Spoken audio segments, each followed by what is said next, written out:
சீரியல்களின் full எபிசோடுகளை Sun டிவியில் ஒளிபரப்பான உடனே எக்ஸ்க்ளூசிவாக சன் நெக்ஸ்டில் மட்டும் ஃப்ரீயா பாருங்கள். அண்ணா, நீங்க எதுக்காக சரண்டர் ஆனீங்க?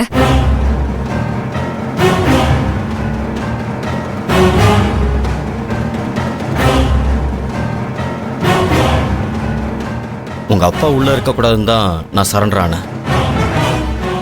எங்க அப்பா உள்ள இருக்க கூடாதுன்னு நீங்க சரண்டர் ஆனீங்க. அப்புறம் திடீர்னு எதுக்காக பணம் கொடுத்ததுனால தான் சரண்டர் ஆக சொன்னாங்கன்னு சொன்னீங்க.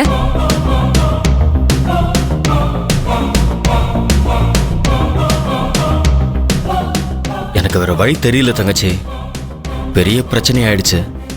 அன்னைக்கு அவர் ஜெயில கஷ்டப்படுறத என்னால தாங்கிக்க முடியாம தான் நான் சரண்டர் ஆனேன்.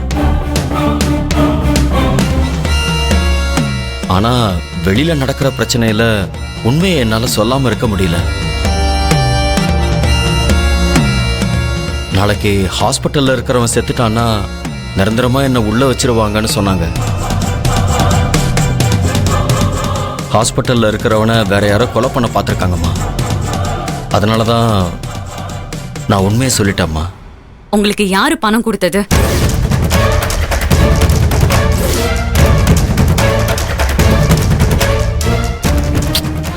அதெல்லாம் எதுக்குமா இப்போ?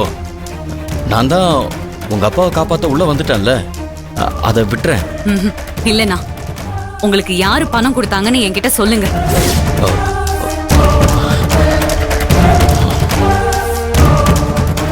எங்க அம்மாவா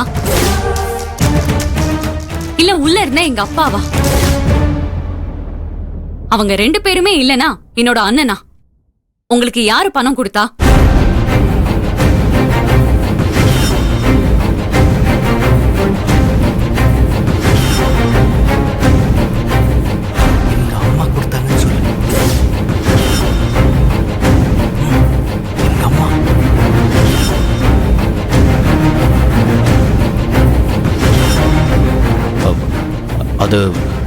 அது வந்து உங்க அம்மா தான் பணம் கொடுத்தாங்க.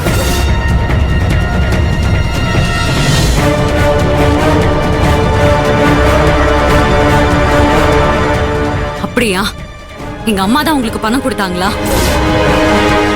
நிஜமா எங்க அம்மா தான் கொடுத்தாங்களா?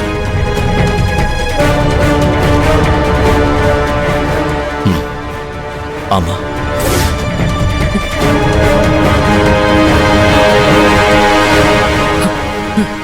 சரிங்கண்ணா, நான் என்ன பண்ணணுமோ அதை பண்றேன். நீங்க தைரியமா இருங்க. வேண்டாம் இளமதி, நீ ஒண்ணும் பண்ண வேண்டாம். நாம சட்டப்படி பாத்துக்கலாம். இல்லங்க, அவங்க பண்ணது ரொம்ப தப்பு. அவங்க இப்படி நடந்துப்பாங்கன்னு நான் கொஞ்சம் கூட எதிர்பார்க்கல. நான் அவங்க மேல வச்சிருந்த நம்பிக்கை எல்லாமே உடைஞ்சு போயிடுச்சுங்க. இங்க பாரு இளமதி, உன் கோவம் நியாயமானதுதான். ஆனா இப்போ அந்த வீட்டுக்கும் நமக்கும் சம்பந்தம் இல்லாத மாதிரி தானே இருக்கு. இதுக்கப்புறமா அப்படியே இரு, அதான் நல்லது. மாமாவை நான் எப்படியாவது லாயரை வச்சு வாதாடி வெளியில கொண்டு வந்துடுறோம். நீ வா.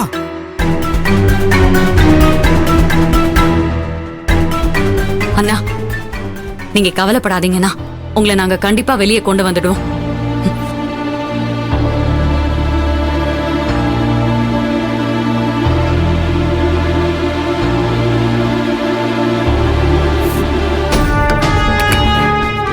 என்னம்மா அவதான் பைத்தியக்காரத்தனமா சொல்லிட்டு இருக்கானா?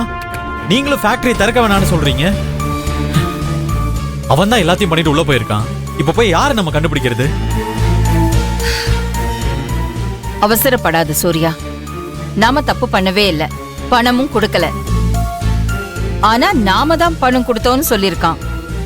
அப்பா சொன்ன மாதிரி அவன் ஏதோ பிளான்ல தான் போயிட்டு இருக்கான். யார் அவனுக்கு பணம் கொடுத்திருப்பா, யார் அவனை செய்ய வச்சிருப்பான்னு நாம தான் கண்டுபிடிக்கணும். அதை விட்டுட்டு சௌந்தர்யா கோவப்படுறாங்கிறதுக்காக நாமளும் கோவப்பட்டு பேசினா அது நல்லா இருக்காது. முதல்ல இந்த வீட்டுக்குள்ள நிம்மதியா இருக்கணும்னா உங்க அப்பா எதுவும் தப்பு பண்ணல, இந்த வீட்ல எல்லாம் நல்லாதான் நடக்குதுன்னு சௌந்தர்யாவுக்கும் இந்த வீட்ல இருக்கிறவங்களுக்கும் தோணணும். சௌந்தர்யா வீட்ல அவ அக்கா என்ன சொன்னா ஏது சொன்னான்னு எனக்கு தெரியல. இப்ப பார்த்திபன் யார் தூண்டுதல்ல சரண்டர் ஆனா, ஏன் சரண்டர் ஆனா? சரண்டர் ஆயிட்டு ஏன் மாத்தி மாத்தி பேசுறான்? இதெல்லாத்தையும் நாம தான் கண்டுபிடிக்கணும். நானும் முயற்சி பண்றேன், நீயும் முயற்சி பண்ணு. கண்டிப்பா இதுல ஏதோ ஒரு விஷயம் இருக்கு. நீங்க சொல்றதெல்லாம் ஓகேமா, நம்ம கண்டுபிடிச்சிடலாம். ஆனா அதுக்கு ஏன் ஃபேக்டரி திறக்கிறத நிப்பாட்டணும்? சூர்யா, நீயும் சௌந்தர்யாவும் பிரச்சனை இல்லாம இருக்கணும். அவ இந்த வீட்ல சந்தோஷமா சண்டை சச்சரவு இல்லாம இருக்கணும். அம்மா சொல்றத கேளு. இதுக்கு என்ன காரணம்னு நாம சீக்கிரமா கண்டுபிடிப்போம்.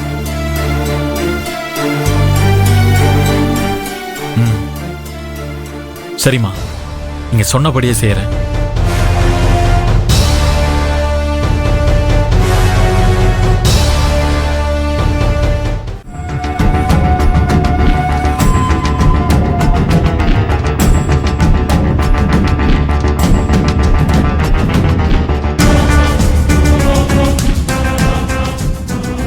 என்ன சௌந்தர்யா, சூர்யா வந்து உன்கிட்ட சண்டை போட்டானாமே? எந்த மூஞ்சியை வச்சுக்கிட்டு என்கிட்ட சண்டை போட முடியும்? என் மேல என்னம்மா தப்பு இருக்கு? என் மாமா வெளியே வராம அவங்க ஃபேக்டரியை திறக்க கூடாது, திறக்க விட மாட்டேன்னு நான் தான் சண்டை போட்டேன். ஓ, அதான் 2 பேரும் அங்க பயங்கர டிஸ்கஷன் பண்ணிட்டு இருக்காங்களா? கண்டுபிடிச்சிருவோன்னு பேசிட்டு இருக்காங்க. பணம் கொடுத்தது அவங்க, பண்ணதெல்லாம் அவங்க. இப்ப என்னமோ அதை நான் பண்ணல, இதை நான் பண்ணல, அதை நான் கண்டுபிடிச்சிருவேன், அப்படி இப்படி நாடகம் போட்டுட்டு இருக்காங்க. இதெல்லாம் நீ நம்பிடாத சௌந்தர்யா. நான் நம்ப மாட்டேமா.